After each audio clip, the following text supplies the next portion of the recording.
project time, whatever it takes. But the military is almost non-existent, if you look. We could hit the military itself very hard, but maybe we will, maybe we won't. We haven't made that determination. What do you think about gas prices? Gas prices right now? Are you worried about gas prices right now? No, I'm not. This is a short excursion into something that should have been done for 47 years. 47 years it's taken to do this, and no president had the guts to do it. And you're worried you're going to end up coming back to Dover for more of these such dignified transfers? I'm sure I hate to do it, but it's a part of war, isn't it?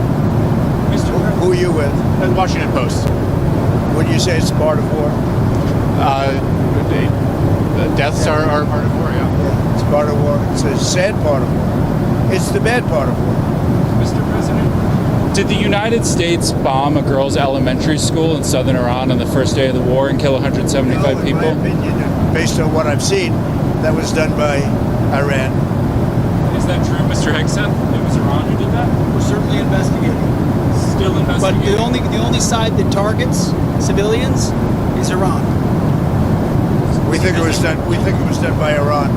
Can you give us an Because idea they're of very inaccurate, as you know, with their munitions. They have no accuracy whatsoever. It was done by Iran. Can you give us an idea of what unconditional surrender looks like to you? I mean, what do you want from Iran? I said unconditional, not conditional. I said unconditional. It's where they cry uncle, or when they can't fight any longer and there's nobody around to cry uncle. That could happen too, because we've wiped out their leadership numerous times already. So it's if they surrender, or if there is nobody around to surrender, but they're rendered useless in terms of military. Mr. President, can I ask you what Peter asked you a question yesterday? You said it wasn't the right time in that event, but he was asking whether you have indications of whether Russia is supporting Iran somehow in this. No, I haven't had that. I haven't had no indication of that whatsoever. If they are, they're not doing a very good job, because Iran is not doing too well. What about the Strait of Hormuz? There's no traffic really going through it Well, right now. that's the ship's choices, but we haven't cleaned out. We've wiped out their navy. The navy is now at the bottom of the sea, so that's the choice. This is an excursion. We figured oil prices would go up, which they will. They'll also come down. They'll come down very fast, and we will have gotten rid of a major cancer on the face of the earth. We will have taken out a cancer. Don't forget October 7th. Don't forget all of the things that have happened over the years, all caused by these people. So what we're doing is a great thing, not only for our country and not only for Israel, not only for the Middle East, but for the world. Secretary Besson announced some moves to temporarily allow certain Russian oil sales to India. Are you considering any other moves, including the SPR? Well, if there were some, I would do it just to take a little of the pressure off. But I think that the oil pressure, but there's a lot of oil. We've got a lot of oil. Our country has a tremendous amount, and there's a lot of oil out there. That'll get healed very quickly. Would you consider using the SPR or tapping into the SPR at some point? Strategic reserve? Yeah. Well, I'm the one that built them up. Biden used them so that he could get some extra votes in the election. It turned out it wasn't even him that ran. It was Kamala. And she obviously didn't get any extra votes because we won in an absolute landslide. So he should have used it for that. He used it to I filled it up, and he brought it down to the lowest level it's ever been. We will start at the appropriate time, which is basically a gut instinct. We will start filling up these strategic reserves. What are the circumstances where you'd send in ground troops? How are you thinking about that? I don't even want to talk about it now. I mean, it's. I don't think it's an appropriate question. I'm not going to answer it. Could there be? Possibly, for very good reason. Have to be very good reason.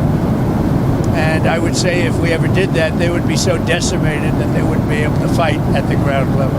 Are you thinking about the oil facility there? There's an oil facility kind of on the coast of Iran that could be secured by ground troops. There's been some speculation that could be a target. Well, I don't know what the speculation is, but I certainly wouldn't be able to tell you that. I'd be in trouble with myself if I told you that. Mr. President, don't you need ground troops to secure the enriched uranium at the nuclear sites? We're going to find out about that. We haven't talked about it, but it was a total obliteration. They haven't been able to get to it. And at some point, maybe we will. That would be a great thing. But right now, we're just decimating them. But we haven't gone after it. But something we could do later on. We wouldn't do it now. Maybe we'd do it later on. You said you want to be involved in the selection of the next leader of Iran. Can you talk to me? Well, because I don't want to just come back every 10 years, and mostly you'll have presidents, that won't do that because they don't get it. But we don't want to come back every 5 years or every 10 years and do this. So we want to pick a president that's not going to be leading their country into a war. Do you have any questions for Pete or Steve? Come on up. Mr. Wickoff? Steve, come on up. Mr. Wickoff, is there still space to do a deal with whatever is left of the Iranian government? I think there is. I think that's going to be up to the president. That's what I think. But they didn't seem to be very amenable in those first set of negotiations. You heard what I said. They said we have the inalienable right to enrich.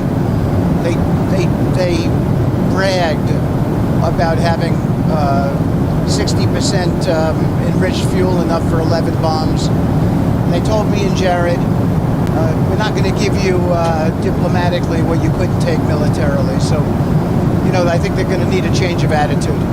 What sort of thing do you want to see in a deal? I mean, do you think you have maximum negotiating leverage at this point? I think the president has proved that we have. Iran today accused the U.S. of A lot hitting. of negotiating leverage, maybe maximum, but we're not looking to settle. They'd like to settle. We're not looking to settle.